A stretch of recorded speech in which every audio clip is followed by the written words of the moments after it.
Saya nanya ya, bahwa Islam melarang dogmatisme soal orang yang mengajarkan absolutisme, terus tribalisme, egoisme, kekerasan dan sebagainya.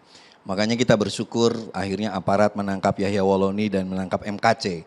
Tapi ketika MKC lalu sudah di dalam proses hukum, dia menjadi korban kekerasan dari Pak Napoleon Bonaparte dengan alasan dia membela Islam. Kira-kira ada nggak ya ajaran Islam untuk lalu menghajar orang yang berbeda dengan alasan agama? Apakah itu tidak bentuk kriminalisme atas nama agama atau membajak narasi agama yang damai atau membela agama hanya untuk dia marah gitu? Pertanyaannya Kang Maman. Oke. Singkat saja Ustaz. Kang Maman begini ya, saya ingin justru media ini, sosmed ini, itu sebetulnya bagaimana menggiring masyarakat agar supaya bisa membedakan mana yang namanya toleransi, mana yang namanya hukum, permasalahan hukum. Ini kan permasalahan hukum. Dan Islam ini jelas sekali, la ikraha fiddin, kota Berus itu bilang, tidak ada paksaan ya di dalam mengikuti ajaran agama Islam.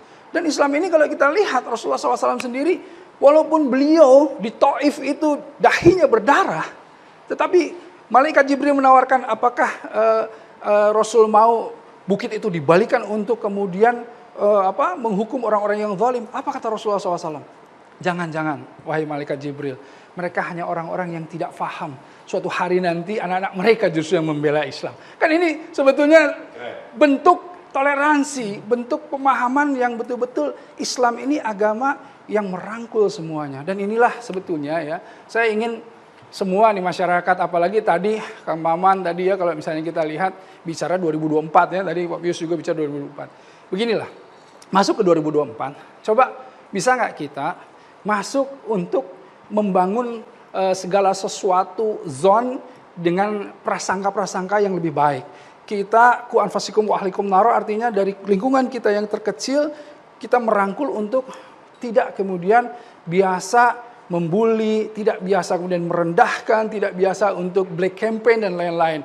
Nah disinilah sebetulnya betapa indahnya demokrasi 5 tahun sekali itu kalau kita masuk ke dalam sumbangan-sumbangan pemikiran, gagasan-gagasan yang produktif. Itu yang kita harapkan gitu ya. Jadi masyarakat itu sebetulnya ini sudah bisa disebut muak.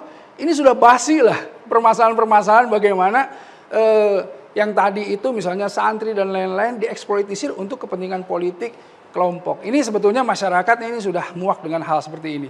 Jadi saatnya kita sekarang insya Allah para pimpinan, para tokoh dan lain-lain mengedepankan tadi tauladan untuk masyarakat semuanya. Insya Allah. Terima kasih banyak Ustadz Ergi Yusuf, Mas Adi Armando, Kang Maman Imanul Haq, Bang Lius dan juga Bang Nahra sudah dari Catatan Demokrasi. Saya Ruben Merkuri. Saya Maria Askaf. Jangan jadikan toleransi untuk dimanfaatkan menggiring opini, tapi jadikan toleransi untuk bingkai agama di NKRI. Kita jumpa lagi di Catatan Demokrasi minggu depan. Sampai jumpa.